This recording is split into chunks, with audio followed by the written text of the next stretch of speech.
গত 19/11/2025 তারিখ র্যাব 12 কর্তৃক আটককৃত চুয়াডাঙ্গা সদর উপজেলার মমিনপুর ইউনিয়নের সরিষাডাঙ্গা গ্রামে 3টি তক্ষক সাপ উদ্ধার করে।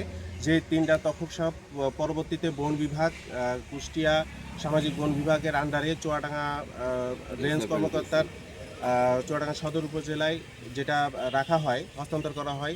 সেখান থেকে আমরা আজকে এটা 3টা তক্ষককেই এখানে সামাজিক বনায়নের যে নার্সারি আছে চুয়াডাঙ্গা সদরে, সেখানে আমরা অবমুক্ত করি। আমরা জানি তক্ষক একটি হলো নিরীহ সরীসৃপ প্রাণী।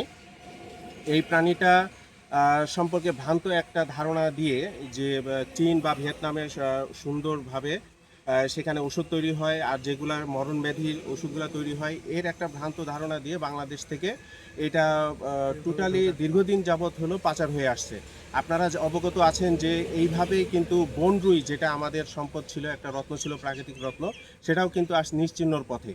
তা আমরা যারা বিশেষ করে পরিবেশ কর্মী আছি, বন্যপ্রাণী সংরক্ষণে যারা কাজ করি, বন বিভাগ আর সহযোগী যে সংগঠন যারা আছে, সকলেই কিন্তু আমরা চাই যে পাচার রোধটা যেন কমে যায়, আর টোটালি যেন বন্যপ্রাণী যে পাচার যে বিষয়টা, সেটা যেন আমাদের বাংলাদেশ থেকে দূরীভূত হয়।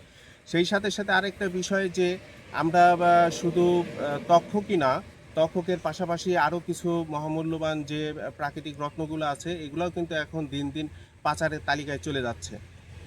সেই ক্ষেত্রে আমরা সর্বদা সকলের কাছে আন্তরিকভাবে নিবেদন থাকবে এই যে আমরা যেন এই পাচারকে রোধ করতে পারি, আর জনসচেতনতায় পারে এই পাচারকে টোটালিভাবে রোধ করতে। ধন্যবাদ।